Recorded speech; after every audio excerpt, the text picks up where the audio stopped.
Hi everyone, आज आपण चर्चा करणार आहोत महाराष्ट्र स्टेटमध्ये जी काय सध्या ॲकॅडमिक इयर 2025-26साठी काउन्सिलिंग प्रोसेस चालू आहे ना, तर त्यामध्ये जर तुम्हाला फक्त 150 किंवा 200 मार्कावर MBBS, BDS, BMS, BHMSला जर ॲडमिशन करायचं असेल तर तुमच्यासाठी काय ऑप्शन आहे, तुम्हाला ॲप्लिकेशन फॉर्म जो आहे तो कसा फिल करायला हवा याची सविस्तर माहिती या छोट्याशा व्हिडिओमध्ये मी शेअर करणार आहे। त्याचबरोबर जर तुम्ही वेगवेगळ्या कोट्यामधून ॲप्लिकेशन फॉर्म फिल करताय आणि तुम्हाला एक 150 किंवा 200 मार्कावर MBBS, BDS, BMSला ॲडमिशन होतं आहे तर तुम्हाला किती फीस द्यावी लागेल कॅटेगरी वाईज सविस्तर माहिती मी या छोट्याशा व्हिडिओमध्ये तुमच्याबरोबर शेअर करत आहे।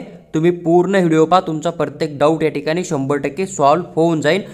सर्वात अगोदर एक महत्त्वाची गोष्ट, आपण जो सध्या ॲप्लिकेशन फॉर्म फिल करत आहोत CET सेलच्या ऑफिशियल वेबसाईटवर, तर हा आपला स्टेट काउन्सिलिंगसाठी आहे। म्हणजेच जे विद्यार्थी महाराष्ट्र स्टेटचे आहेत त्यांच्याकडे महाराष्ट्र स्टेटचं डोमासाईल आहे, 10वी-12वी राज्यातून झाली ना, तेच विद्यार्थी या ठिकाणी अप्लाय करू शकतात।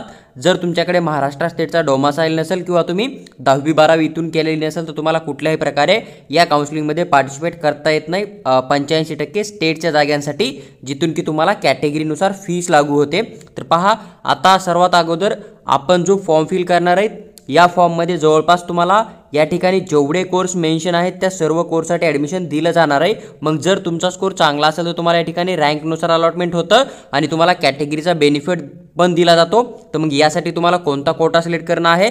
त्याचबरोबर असा आपला डाऊट होता की सर 150 ते 200 मार्क आम्हाला MBBS, BDS आणि BMSसाठी ॲडमिशन करणं आहे, तर त्यासाठी तुम्हाला फॉर्म कसा फिल करायचा याची पण सविस्तर माहिती तुमच्यासोबत मी शेअर करत आहे। पहा, हा तुम्ही ॲप्लिकेशन फॉर्म फिल करणार आहे।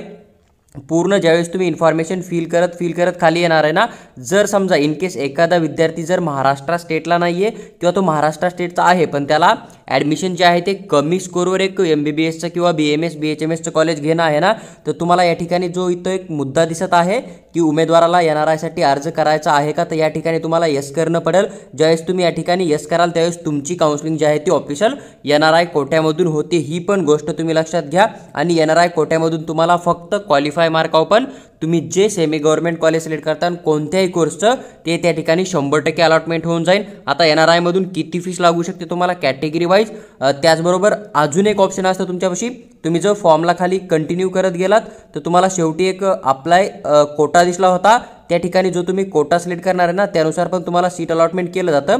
या ठिकाणी तुम्ही बघू शकतात ॲप्लिकेशन फीसमध्ये की मला अर्ज करायचा आहे, इथं या ठिकाणी ह्या विद्यार्थ्यानं फक्त ओनली स्टेट कोटा केला आहे, कारण याचा रँक थोडा बेटर असू शकतो किंवा मग ह्याचा रँक जरी कमी असेल तरी ह्याला कॅटेगरीच्या फीसमध्ये जो कोर्स मिळेल, मग MBBS भेटलं तर MBBS करेल, BDS भेटलं तर BDS करेल, नाही भेटलं तर मग ग्रुप बीची काउन्सिलिंग करेल, ग्रुप बी मध्ये नाही भेटलं तर ग्रुप सीची काउन्सिलिंग करेल आणि जो कोर्स भेटेल त्या कोर्समध्ये हा विद्यार्थी जो आहे तो स्कॉलरशिपच्या फीसमध्ये ॲडमिशन करू शकतो। समजा ओनली स्टेट कोट्यामधून ह्याला कुठल्याही प्रकारे कमी स्कोर जे आहे ते सीट अलॉटमेंट होणार नाही आहे। जेवढा काय officially round wise cut off जाईल, जेवढे काय जास्त विद्यार्थी स्कोरवले असतील त्यांना अलॉटमेंट झाल्याच्या नंतर ज्या जागा उरतील त्याच ठिकाणी या विद्यार्थ्याला जे आहे ते सीट अलॉटमेंट होणार आहे। पण तुम्हाला जर एकदम 150 ते 200 मार्कावर BMS करणं असेल किंवा MBBS करणं असेल तर या ठिकाणी जे 4 ऑप्शन मिळतात ना, तर इथं तुम्हाला एक IQ कोटा किंवा इन्स्टिट्यूशनल कोटा दिसतो, जिथे की तुम्हाला 5,000 रुपये फीस पेमेंट करावी लागते। तर तुम्ही IQ कोटा जो आहे, इन्स्टिट्यूशनल कोटा किंवा IQ कोटा तुम्हाला दिसेल ना सेकंड नंबरला, किंवा state quota plus IQ quota जो आहे ना, तर त्या ठिकाणी क्लिक करून तुम्हाला तुमचा ॲप्लिकेशन फॉर्म जो आहे तो कंप्लीट फिल करणं पडेल।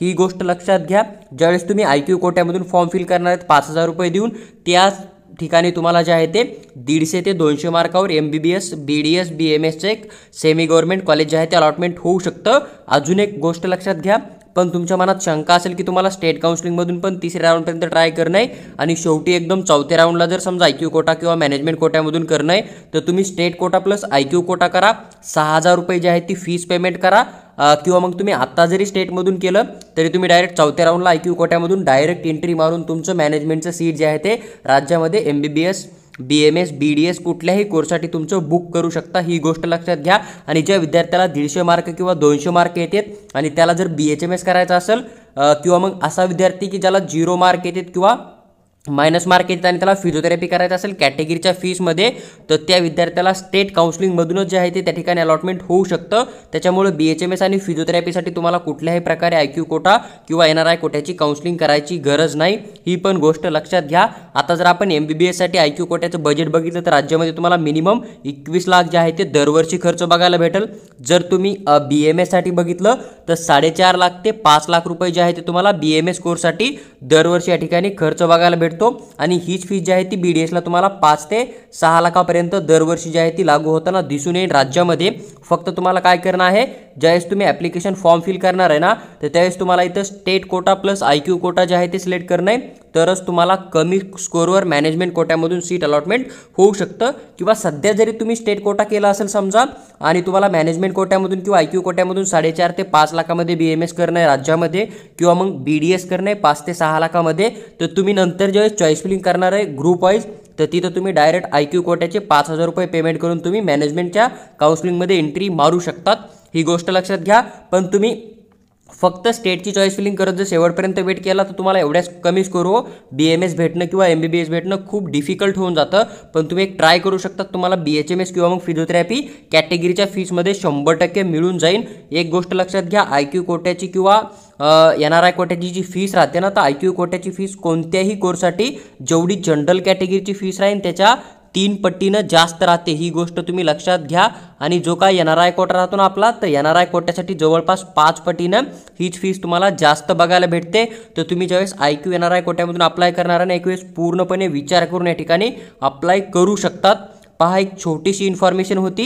ज्या विद्यार्थ्यांना 4.5-5 लाखामध्ये राज्यामध्ये BMS करणं आहे मॅनेजमेंट कोट्यामधून, त्याचबरोबर ज्या विद्यार्थ्यांना 6 लाख ते 5 लाखापर्यंत BDS करणं आहे किंवा 20-21 लाख रुपये देऊन MBBS करणं आहे, त्या विद्यार्थ्यांना कसा फॉर्म फिल करायचा, किंवा मग तुम्हाला जर 150 ते 200 मार्कावर MBBS BDS BMSला अलॉटमेंट हवा असेल तर तुम्हाला काउन्सिलिंगचा फॉर्म कसा फिल करायचा आहे त्याची सविस्तर माहिती मी या छोट्याशा व्हिडिओमध्ये तुमच्याबरोबर शेअर केलेली आहे.